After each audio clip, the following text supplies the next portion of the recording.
Moving to a new country can be really daunting, but if you have the right support and somebody who can guide you, it's gonna be a smooth ride for you.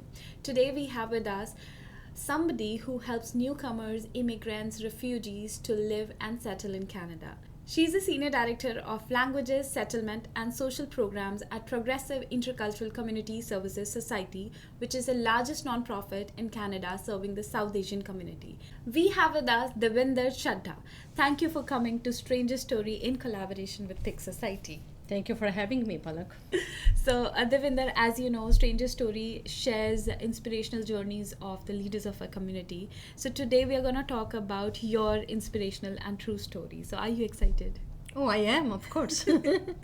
So, let's just go back to the era where you were born. So, we would really like to know where were you born and what was your childhood like? And what did you want to become when you were a kid? Okay, yeah, it's a long story. So I'll start with my childhood in India. So that's where I was born and raised. I went to school there, and I also did my post-graduation degree from there as well, from a government college. It was in Ludhiana, Punjab. Nice. And after I did my master's in English literature, about a year after I moved to Canada I see. to join my family. Okay, so your family was already My here. mother and my brothers and my sister was here, and I came about 10 months after them. I see. Okay. Yeah, so I finished my degree, and then I waited a bit to get all the paperwork done, and I moved here. I applied it for further education in at SFU, I see. Burnaby.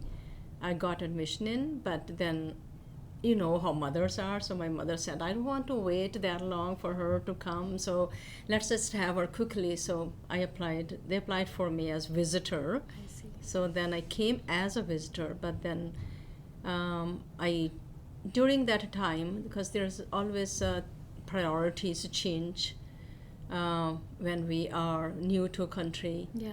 So same thing happened to me too. So instead of going directly into my further education, I waited and I changed my career goal to nursing. So, yeah. Really? Exactly, nursing RN. So I was at Caribou College. It was called Caribou College in Kamloops at that time. Now it's a Thompson River University. I see. So I did my some prerequisites for nursing program there, and as soon as I entered nursing, it changed. Now instead of 2 years of nursing, they changed it to 3 years, Okay. and I didn't want to wait that long, so again I changed my career back to teaching. I see. Yeah, so there's so many changes happened during that time that I followed my dream of being a teacher then. And I started teaching at school district in Meerut. For about 6 years I was teaching elementary school, English. English, all other subjects as well, I see. because elementary we have to teach all. So you had to do some courses to teach English that time? No, at that time they hired me on the basis of higher education. I Wow. didn't have B.Ed. Still you were teaching. So it's so many years ago. My goodness, it's about 40 years ago. Yeah, and I was teaching elementary school children for 6 years, and then I applied for teaching at Caribou College, same where I was going to do my RN. Yeah. And so they took me in as it's called laboratory assistant, but it's like kind of teaching ESL to Okay. adults, Yeah. Okay. English as a second language. Yeah. To adults. So I started teaching as ESL teacher with 3 other teachers as well, and it was distance education in Meerut through Kamloops Thompson River University. I see. So I had a few contracts there, Okay. and before I moved to Surrey in '95. So Long now, story. now you are serving a non-profit, and you have been serving this non-profit since 28 years now. Hmm? Does that include the time where you were the teacher, or No, it's after that. okay? So after Yeah, that, you chose to serve the community through a non-profit, right? that's right. It was my passion to help those So who need help. was it since childhood that you wanted to become a social worker or some community philanthropist, or No, from my childhood, my dream was to become a college teacher. okay? So if I were in India, I would have taught in college, in any college. Okay. And you still continued and pursued your dream of, becoming a teacher here as It well. did. It did happen that way, very coincidentally. Changed my careers. And when I moved to Surrey in 95 from interior of BC, and I came to PICS because my sister-in-law was here. She was working as a I see. receptionist and Okay. as a job coach at an employment program. So I asked her if there are any jobs available. She said, "Yeah, you can come and see Mr. Gill, start volunteering." And I came in, and our location was on King George at that time, very small office. I met Mr. Gill there, Mr. Chanpal Gill, and I asked him, "Mr. Gill, is there an opportunity for me? I want to teach. I'm an ESL teacher, certified teacher." And he says, "Start volunteering." So those two words, I at that time I took it as a joke. I said, "Start volunteering? I need a job. I have a family to raise." Yeah, that's And true. yeah, I need a job. But then, even though like I couldn't, because volunteering was not very big thing at that time, Yeah. right? And Yeah. volunteering was either to pursue your passion of helping people, or if you have extra time, you want to spend your time. So that's how it was during the 30 years ago. Okay. And so I started volunteering for a few days, and then as soon as I was there, Mr. Gill saw, maybe he saw something in me, capability, my Of course skills, you all did. right. Yeah. And he said, "Well, you can start teaching ESL for one class for now." I said, "Really? That's nice." Only just after a few days he said. After a few days, yeah. So what exactly were you doing when you were volunteering? I was just helping some with the admin work, just watching the teacher teach. It was not for too long, so I didn't really get a chance actually to know about everything that PICS was doing. I didn't know about the history of PICS at that time, and I didn't know what Mr. Gill did for farm workers. So he created a union and so many other things he was involved in. And later down the line, you wrote a book on Mr. Yeah, Gill. on him. Yeah. Yeah, isn't that? It's such a surprise that Yeah. I never thought of that, and the idea came, and I said, "Wow, that is something that I would love to do." Yeah. Because Ah. I watched him right from the beginning. Yeah, exactly. You watched him rise, and you watched all the struggles the organization went through, or all Yeah. the upliftments. That's So, right. would you give the same suggestion to a newcomer listening to the video that they should also volunteer, and how can it help them? I think these days volunteerism is very, very important. Volunteering is not only to wait for your future job, but it is to learn so many different skills, and how the work is important, how the work environment is important for you, uh, for your later years when you are really into that profession. So, and also volunteering helps you to select your priorities, to see where your skills and your training and your education fit in.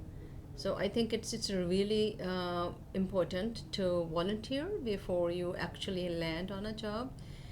It carves your pathway to reach where you like to go in future.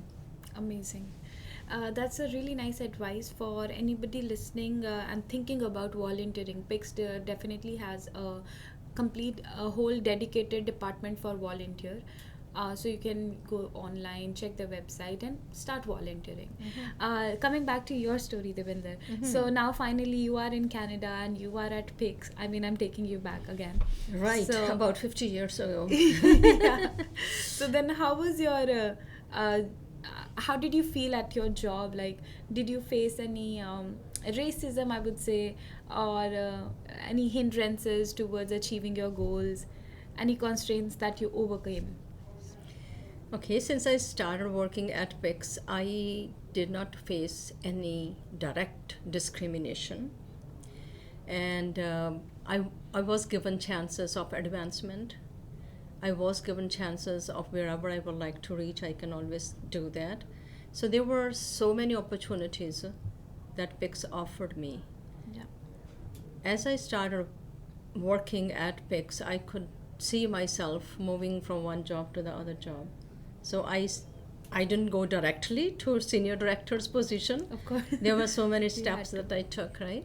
So I started as an ESL teacher, and from teaching I went on to be a coordinator because I started applying for more funding Yeah. from one part-time to part-time English language classes. It went on to huge program with so many different levels and so many newcomers coming to learn English. And there were, not only English, but English is taught in such a way through life skills that Yeah. they feel that yes, we learned it. So it's climbing the ladder step by step. That's how I reached where I am now. And of course, it's always your passion that leads the way. Wherever you want to go, your Yeah. passion takes you. Takes you there. So that's how I did. Really inspiring. So now, like you mentioned, that you're helping newcomers learn English, and what all other services that your programs are offering to refugees or newcomers? How can they take advantage of all the programs? Like, Yeah, because newcomers, when they come to a new country, they don't need any one service. They need a lot of Oh, services. yeah. They need to learn English, the first step. If they know English, then they have to learn all those other things around it, such as how to establish here, how to integrate into Canadian society, how to settle in Canada with a job. Start with survival job, then get your career job, get some more education, training, and that's very important too. And also, as I have seen during my career, uh, I applied for different fundings, and it's because I thought that it's very important not only to learn English and to start settle and integrate into Canadian society, but you also need how to empower yourself, how to know about legal system in Canada, and how to support not only newcomers but temporary foreign workers, refugees, the populations who are racialized, and they are always behind the scene. We cannot understand what their needs are, but we have to make an effort to know what else they need. Yeah. So all these services are much needed for newcomers. So I'm trying to gear myself to that direction, that they not only learn English or to establish themselves in one shot, but they have so many other things to learn to live here. now listening to you, I could sense that you keep yourself really updated with the changing things, because in this world everything is changing very quickly, whether it's social media or it's like a program specific thing. Like, things are changing quite abruptly. How do you keep yourself updated with the changing trends? Yeah, it's a very good question, Phalak, because because I changed my priorities according to the changing environment or changing needs in the society or in community. When I became a teacher, after I did my ESL certification, I got diploma from Vancouver Community College, and you cannot imagine that the newcomers have to take the different routes to live smoothly here, to find something that they're passionate for. Yeah. So, at one time, I have my children, and of course, to help them with their homework, do cooking and Yeah, cleaning exactly. at So home, many do things. everything. And then at the same time, I was working full time at PICS, teaching English. And then we were also in the middle of building a house. Okay. So, I don't know where the energy comes from at that young age. You can do everything, you can get everything done at the same that time. Yeah. So I learned that this is important to diversify your your action, diversify your passion. So when I did my master's in leadership and curriculum design from Simon Fraser University, and that was a time when I also took on so many different things. But I did my master's as well. So on campus, off campus, there was everything included, but I did accomplish my dream. So going into different directions and reaching where you are, learning is important. So as you know, learning is lifelong passion that Yeah. you So you keep do have to learning. follow. Yeah. Yeah. Do your passion, right? I just regret one thing that I couldn't accomplish, and that was my PhD.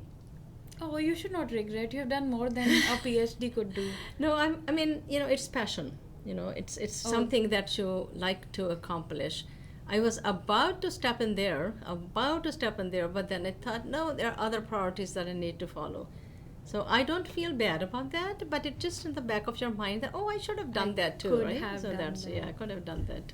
Okay, so sometimes responsibilities take you to the other direction, Yeah. or maybe I can say that God has bigger plans for you than Mhm. what plans you have for yourself. You're So maybe absolutely if you right. could, if you would have gone into PhD, I don't know what Maybe, it could yeah. have been, but Yeah, I might not be able to accomplish what I did in other areas, right?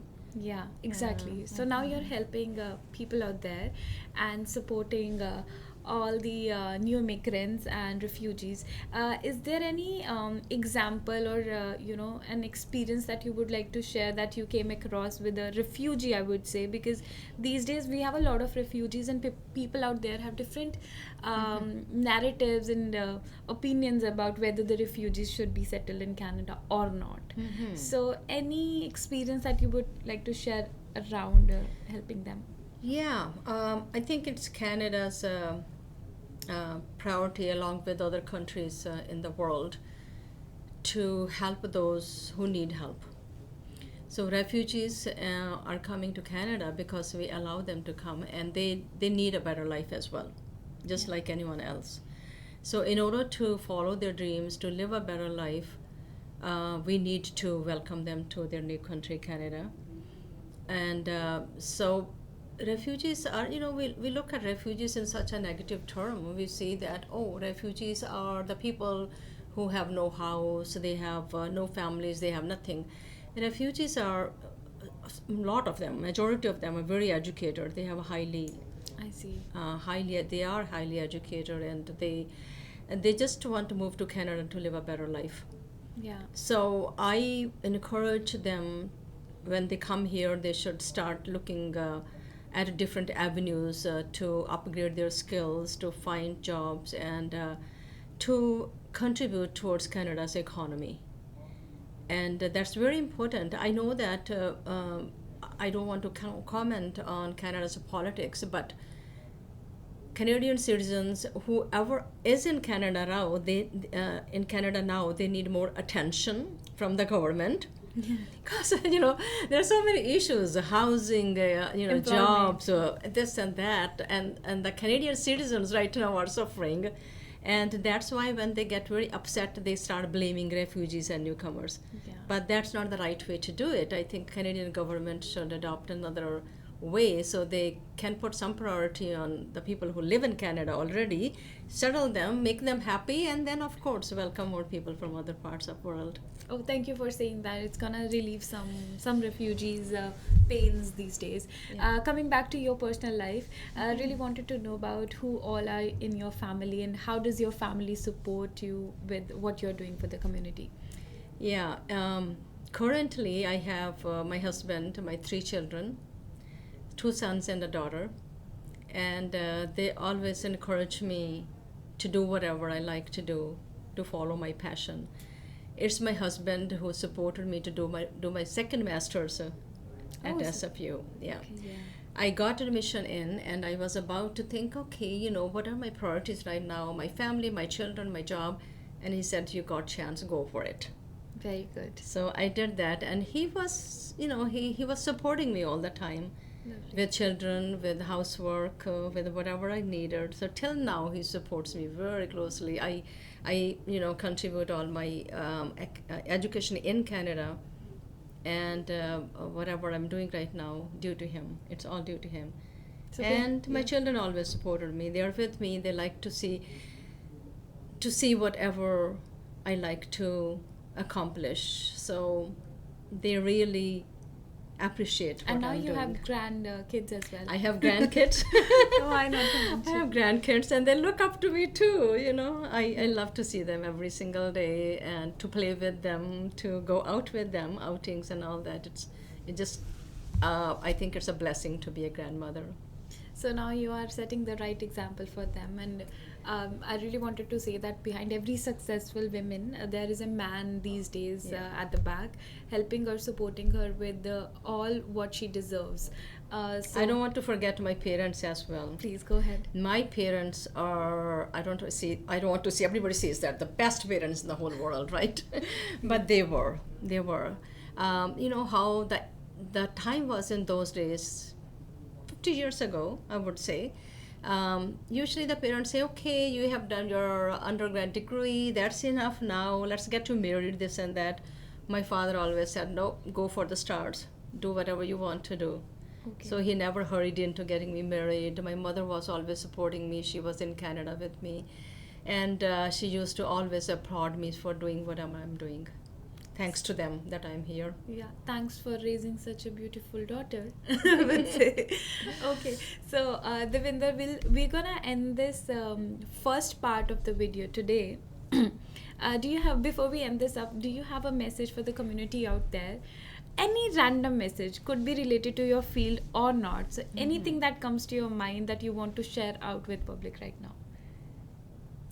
Yeah, I just want to say that whatever we are doing, whatever we like to accomplish or are accomplishing, it's our dream. We should complete it. We should complete our passion, whatever is there. But during that run of life, race of life, don't forget there is somebody up there who is guiding us. Always thank God Almighty for helping us, for supporting us, and for taking us towards our dreams. And and help is great from your society, from your family, from your friends. So don't forget to appreciate them who are around you and who were a part of your growth, for your prosperity. Thank you. Thank you for sharing that lovely message. Now, moving on, if you have any questions for Devinder, please feel free to comment below, and we'll come up with all your answers in the next part of the video. Hoping to have her again at Stranger Story. Thank you for now. Thank you for watching. Thank you, Phalak. Thank you. Thanks so much.